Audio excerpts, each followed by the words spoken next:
Well, maybe we'll get to see Sakura in the background at some point in this episode. I'm not entirely sure, though, because she does like to be a bit of an evasive little loner sometimes. Unless she's out, scanning for weak spots, which she does on a semi-regular basis. She likes to probe her tank for an opening. Makes me wish I got a bigger tank for her. Problem is, switching her over to the turtle tank is just as scary, because she'll try and climb the water ball to get to the top and try and climb out. And I really don't want to watch her throw herself, like 4 feet from the air onto the floor. Like, that would definitely hurt. I mean, I guess you could aim for my bed because it's right next to that table, so it may not be as big of a fall, but at the same time, if she gets out, while I'm at work or something, I may never see her again. Until she comes out hiding because she's hungry or something. I mean, that happened with one of my golden hamsters before. He got out by climbing a water bottle that was a glass tube, threw himself over the side of his tank, and then disappeared for weeks. And then came out, a couple weeks before he finally passed away. You could hear him walking about the house for a while, in the walls and stuff. Eventually, he just came out. It's like, I'm ready to be caught now. I've been free long enough. Why he never just left the house entirely, I'm not entirely sure. Because I'm pretty sure it was during the summertime when that happened. But that's how it goes, I suppose. Though initially, he managed to pull out his get out scheme during a power outage, actually. Why I left him with a water ball he could climb up again, I don't know, but that was carelessness on my part, I suppose. Sometimes you just do not learn your lessons very well in this life, I suppose. When you're a dumb kid, you're like, well, he can't do it twice, right? And like he did it once, he'll do it again. I mean, Sakura's, tried climbing up her water ball and nearly hurt herself a couple times, which is why I moved it so it'd be further away from the corner, because she was trying to wedge herself between the bottle and the glass of the tank, because she couldn't get her arms completely around the water bottle to properly climb up it very well. But yeah, we're probably wishing we had some running shoes here, just to speed things up, because there's only so much I can really talk about right now. And the only thing that really comes to mind is politics that aren't going to be relevant at the time this video goes public, because most of the talk right now is about Trump's lawsuits. Which at this point in time he's lost like 30 out of 32, I believe. It may actually be higher than that now. I mean, he's filed a lot and he's had a lot dismissed, Some of them with extreme prejudice, so they can't even be brought forward again, which is, as far as I'm concerned, a good thing, because they were completely baseless to begin with. Not really worth it. Okay, let's hit the wall here and just go up. We'll probably take out whatever this is. Oh, Weedle? Yeah, we'll definitely just drop it. I mean, I want to gather as much experience as possible, after all. Because I'm definitely going to be hitting up the Pokemon Center before we go to the gym. So please, Weedle, hand over those 29 EXPs. Of course, my question is, what does EXP stand for? I mean, I know they usually say experience points, but maybe it should be execution points.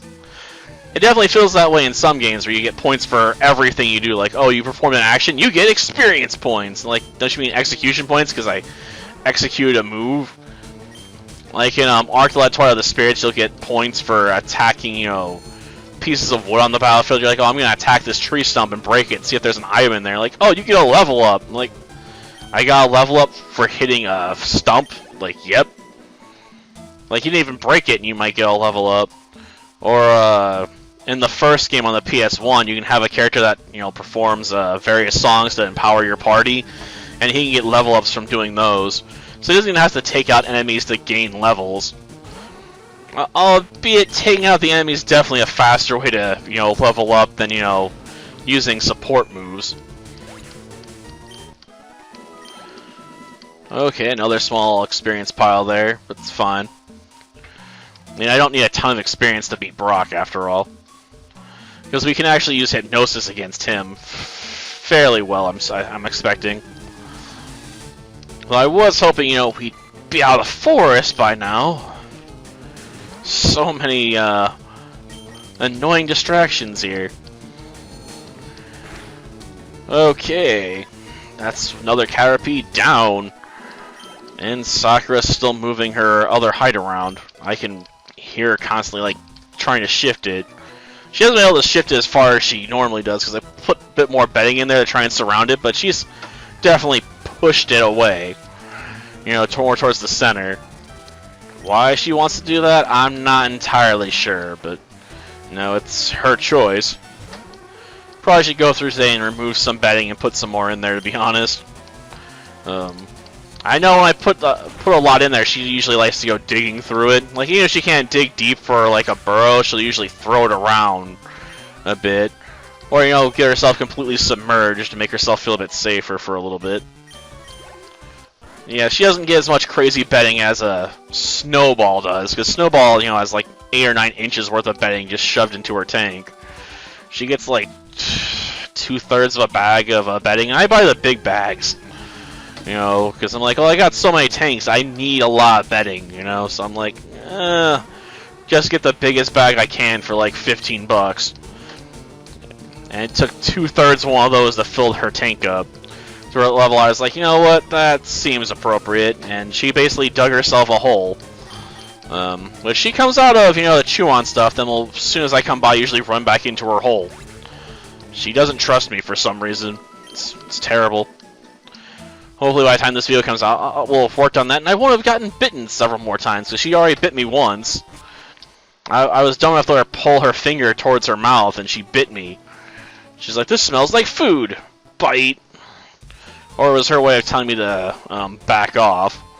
She's like, I don't belong to you. I'm my own gerbil, and I choose to bite you as proof of my independence. Like, yeah, that definitely stung. Left a mark too, because she drew blood on that bite on the bottom part of it. Like, damn. I might try and pet her later. Though admittedly, that's probably going to result in more snap attempts at my fingers.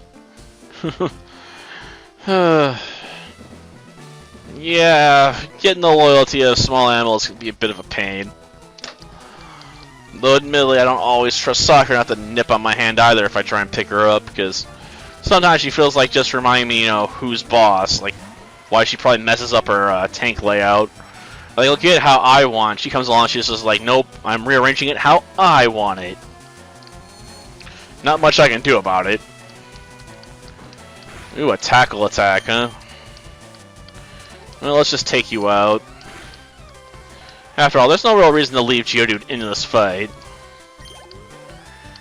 Okay, I'll take that experience, and going out with a Sand Shrew, huh? Well, we could try putting it to sleep, but let's face it, I'm not worried about a couple scratches. It's not like we're gonna see a really powerful move here, probably. Come on, hit yourself. Darn it, defense curled. I was hoping it hit itself in the dick, you know, like BAM! Like, oh man, that poor Sandshrew's junk. I don't know, I've thought about maybe getting a shrew as a pet at some point, but I can't imagine that'd be the safest idea. Because I'd probably have to deal with like a wild one. And we still no self-smack, darn. And this is why people don't usually consider Confusion one of the better status effects, because while you can have the opponent hurt themselves, and I've had amazing luck with it in the past, like in the fire run when I was using Vulpix against Kingdra, where Ramon comes out and like, you're my only hope, Ramon. So I drop Confuse Ray, and Kingdra just keeps smacking itself, or I'm getting flinches with headbutts. Like, that's not always, you know, your best option, you know, out there. Like, if that's your final card, then yeah, go and play it. I'm just saying, you know, if you're gonna count on it, you're basically, you know, flipping a coin and hoping for the best. And it's not a fun spot to be in when you're counting on raw luck. There's a reason why people prefer modern Yu-Gi-Oh! For their deck consistency, because in old school Yu-Gi-Oh! You know, you didn't have anywhere near as much draw power or ways to get the cards you wanted so you can continue your plays. Like, that's why I've been messing around in Ultimate Masters lately without a ban list, so I could just play whatever cards I want, any number I want, up to 3 at least, to try and shift my luck, you know, to where it's like I'm going to get all the cards I need, like, on my first or second turn, so I can basically build the winning board state really, really fast. Like, that, it's just preferable, you know? Because you want to win, you want to finish games before your opponent can potentially try and disrupt your plays if you can. Plus, it allows for a lot more freedom when it comes to building FTK decks. Well, if we don't get this hypnosis, we're going to effectively have taken way more damage than this was going to save us from. Darn. Of course, I could still wake up early and still screw me over. I mean, you never know how long sleep's going to last. It's a bit of a up there option. After all, this isn't like Gen 1 where it takes a full turn to wake up. Like in Gen 1, sleep's kind of the most busted stats effect there is. They decided to nerf it so you couldn't like chain lock someone into, you know, a status effect. They're like, that's just too good. I'm like, you're damn right it was. Ouch, you got outsped by an Onyx. Ah, screw it. I'm not going to save myself from much pain, and I don't want to waste a bunch of time on hypnosis, maybe. Okay, we'll try this again. Apparently I'm going to need it. Insomnia's not really standing up to these hits very well, despite being more defensive than Abra. Though admittedly, if we get Abra, we're going to have to get 2 Abras. Because I'm going to have to trade one away. That's right, stay asleep while you meet your demise.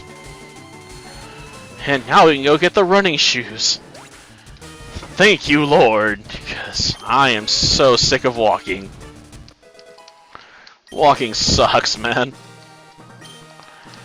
Just give me my badge, damn it. Yeah, I know you took me for granted. Now just hand it over. Hand it over faster.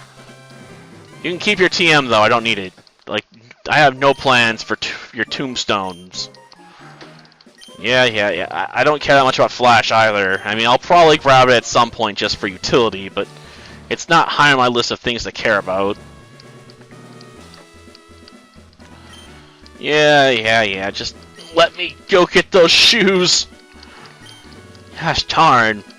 Makes me think I'm playing a game where, you know, you gotta get some, you know, Nikes or something, you know, because gosh darn, you need those shoes. Or the Sandlot, you know, where you know they bring out their ultimate weapon, a pair of shoes that'll supposedly make you run faster and jump higher. Been a while since I watched the Sandlot, though. Last one I think I watched was the 3rd one, though. Ooh, not as bad as the 2nd one. Admittedly, I mean the 2nd one is all about that girl power, but doesn't actually follow through on it, so I hate it all the more. Like, if you want to be about girl power, then be about girl power. Don't pull your punches and make it about a guy protecting a girl, you know, after making her declare how she's an independent woman that don't need no man. Just gets on my nerves, you know. Yes. Running shoes. Thank you, Lord, because now we can run at super speed. Until next time, then. See ya.